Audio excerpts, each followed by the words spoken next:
Mithila machine में आपका स्वागत है। मैं मनोज। कई ऐसे गंभीर मुद्दे हैं जिसे पूरे दरभंगा की जनता आखिर दरभंगा पुलिस को कभी कभी कटघरे में क्यों खड़ा करती है। हम बता दें ये लहरियासराय थाना है। जब बाबूराम थे एसएसपी, उसके बाद से लेकर के जब आकाश कुमार आए हैं, उन्होंने कुछ दिन पहले ही कई एएसआई का तबादला विभिन्न थानों में किया है। वो ये सोच कर किया है कि यहाँ के विधि व्यवस्था के बदलाव हो। तो सबसे पहले सभी थाना में ये दिया जाता है कि देखिए गौर से देखिए, लहरियासराय थाना अंतर्गत शराब के जो बड़े कारोबारी हैं उनका नाम यहाँ पर पूरा दर्ज है। 8 कारोबारी दर्ज है। इसमें से कितने जेल के अंदर हैं, कितने जेल के बाहर हो गए, ये शायद थाना बता सकती है या आपके मोहल्ले में। लेकिन यहाँ के जितने पुलिस पदाधिकारी हैं आज हम आपको एक एक कर बताएंगे, क्योंकि उनके नाम का भी यहाँ लिस्ट रहता था। ये बताया जाता है कि लहरियासराय थाना में कितने पदाधिकारी हैं, कितने कार्य करने वाले कर्मचारी हैं, ये बात जानना काफ़ी आवश्यक है।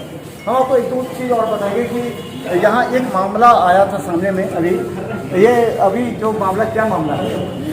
मामला यह है जो आज 5-6 दिन से जो है हमारे क्षेत्र के बच्चा है जो वार्ड नंबर 42 बेलवा में, जिनका नाम जो है सनी कुमार है और पिता का नाम भगू, आज तक अभी तक नहीं मिला है। वो बंगलौर से चला है और बंगलौर से चलने के बाद दानापुर तक वो ट्रेन थी और दानापुर में ट्रेन रुकने के बाद वो गया बस पकड़ने।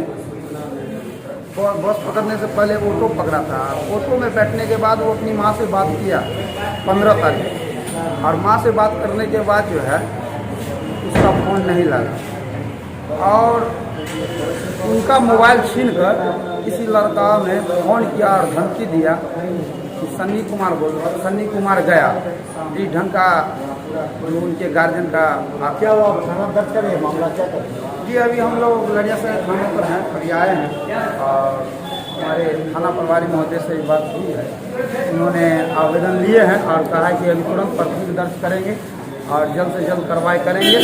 और हम हमारे समाज का बच्चा है, गरीब का बच्चा है, रिक्शा चालक का बच्चा है और साल भर पूर्व उनका शादी हुआ था। उम्र करीब 22 वर्ष है उस लड़का की। चलो इस मामले को लेकर के अभी जांच पड़ताल जारी है। लेकिन आज महत्वपूर्ण मुद्दा ये है कि अगर लहरियासराय थाना में अभी तुरंत थाना प्रभारी नहीं आए, लेकिन जो सिस्टम है वो सिस्टम कितना बदल रहा है। हम बता देंगे कि अभी बता दें हमारे साथ बात करेंगे। सवाल ये है कि आखिर थाना प्रभारी के बदलने के बाद सिस्टम कितना बदलता है।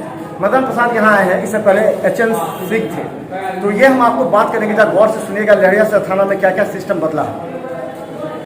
लहरियासराय थाना पर है और हम लहरियासराय थाना का सिस्टम, हमने यहाँ के जो थाना प्रभारी हैं, जो इंस्पेक्टर हैं, उनसे हम पूछना चाह रहे हैं कि आखिर क्या यहाँ का सिस्टम बदला है। अगर बदला है तो HN सिंह के जाने के बाद और मदन प्रसाद के आने के बाद आखिर लहरियासराय का सिस्टम क्या बदलेगा। सबसे अहम सवाल ये है कि मदन प्रसाद पहले CIT में थे, आप लोग जानते होंगे। अगर लहरियासराय थाना क्षेत्र में एक भी जगह अगर शराब बिकती है, पूरी जवाबदेही और जिम्मेवारी मदन प्रसाद की होगी, क्योंकि बाबूराम जब SP थे तो इनके कंधों पर एक प्रभार दिया था, वो था CIT का, और इस हिसाब से उन्होंने लगातार छापेमारी भी की थी कई जगह पर। अब देखना है आने वाले एक सप्ताह में, क्योंकि अभी तुरंत नए आए हैं, अभी इनको सोचना और समझना होगा, क्योंकि टाउन थाना से भी यहाँ आए हैं। तो अब इनके कंधों पर जो जिम्मेवारी है, अगले कुछ दिनों में हम दिखाएंगे कि क्या मदन प्रसाद के आने के बाद क्या लहरियासराय थाना का सिस्टम बदलता है, क्या अपराधियों में भय व्याप्त होता है, क्या लहरियासराय थाना क्षेत्र में अपराध करने वालों के दिल में खौफ है।